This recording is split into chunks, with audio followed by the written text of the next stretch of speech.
Hello, today I will be doing a review of the first episode of Black Butler 2.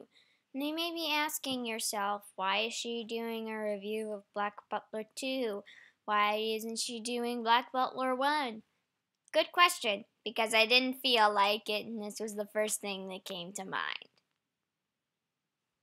So the episode starts with the new main character, which is Alois Trancy, and he's pretty much in really terrible condition.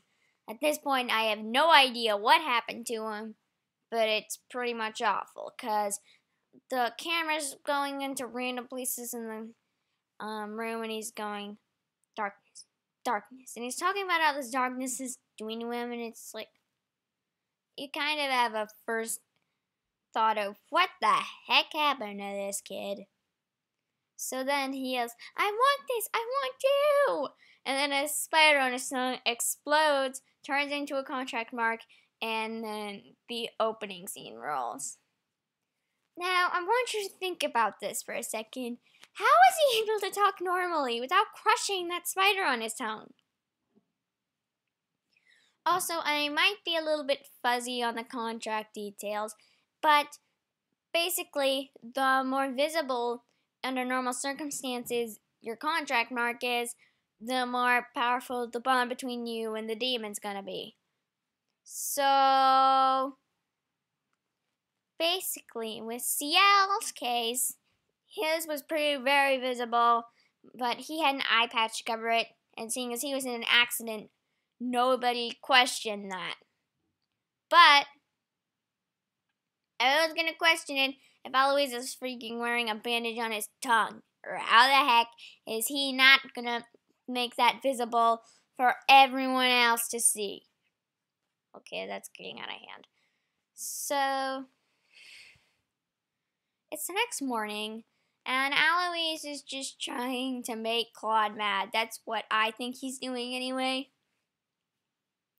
Because he's like buttoning up this kid's shirt, and he's like, he unbuttons the first two of his shirt, and you can just see his eyes narrow, like,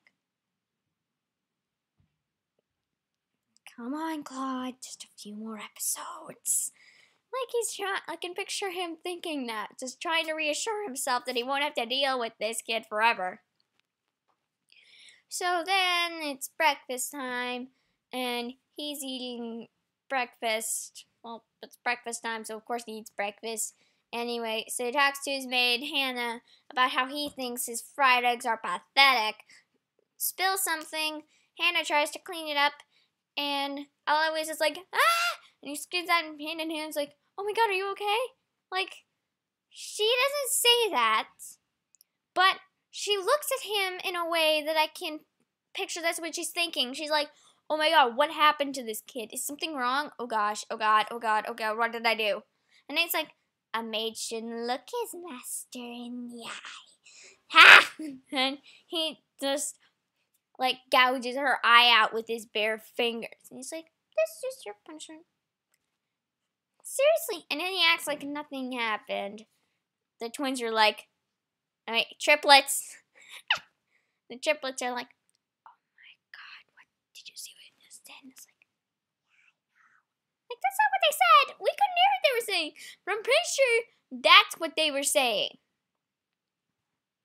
So after that, Claude comes and he's like, clean her up. And they're like two of them pick her up, and I think one of them is like trying to make her feel better, and they get a bandage around her eye off screen. And later on he's like, my uncle's visiting me, but it's only for money. Claude, quick! I did an extreme makeover of the house. You must do another one to revert it back to normal. He's like, okay. And then he tap dances. I don't know why, but he just does. He tap dances while he does all this stuff to that house. While he speaks, but I'm too lazy to remember what he said. Because all I remember was that it was very lengthy, and it was like something into something, something into something, something into something, like navy into golden. And it's like, that's what makes a Trancy Butler. And then Alois grabs a rose, puts it in his mouth, like, nice and easily. Oh, la! So after that little episode, we go into details of his past with his Uncle Arnold, the priest dude, and Viscount Druid. So we get to see a flashback of his past, and he's in a ruined village, and he picks up this little kid, and he's like, "Don't leave me alone, please don't." Turns out that was a kid who he saw as a younger brother, which really tugs at your heartstrings a little.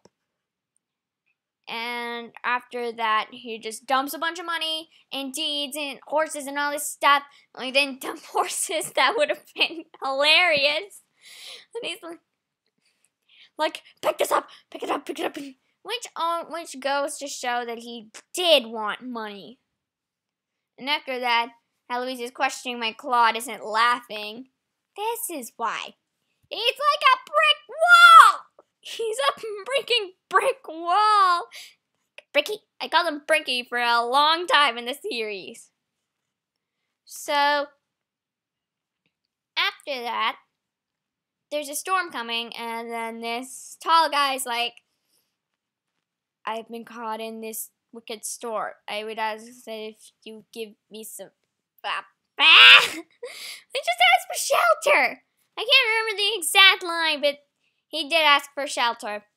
And then Eloise pops up and he's like, "You smell nice. Claude, this man will be staying with us." Now, let that marinate for a second. Now, my initial reaction to hearing that line is like, is he implying that everyone else in the Transy Manor doesn't smell nice?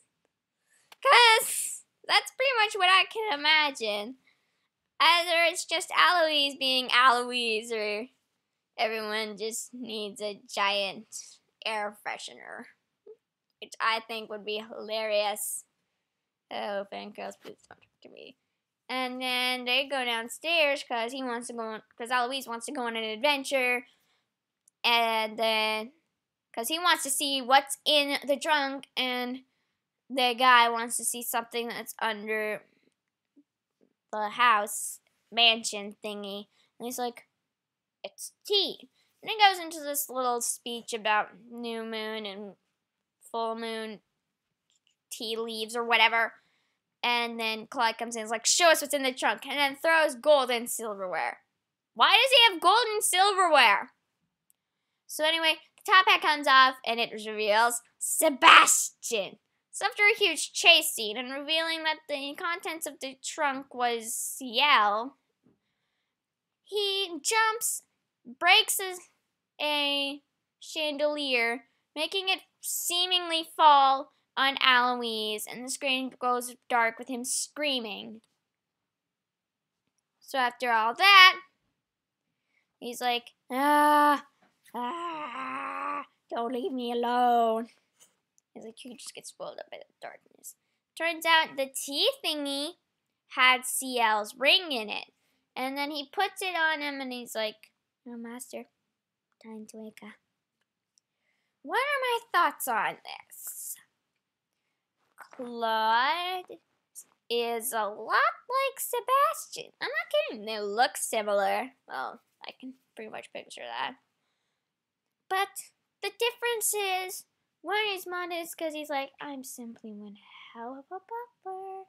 And the other's like, and it's tap dancing and flip-a-doing all over the place. Hannah seems like a perfectly nice person to me. Hannah seems like a perfectly nice, caring maid, and Louise treats her like dirt. Like less than dirt. The triplets don't speak, and they're like, I don't know what they're whispering to each other, and I'm pretty sure that they are just as scared as Eloise as everyone else.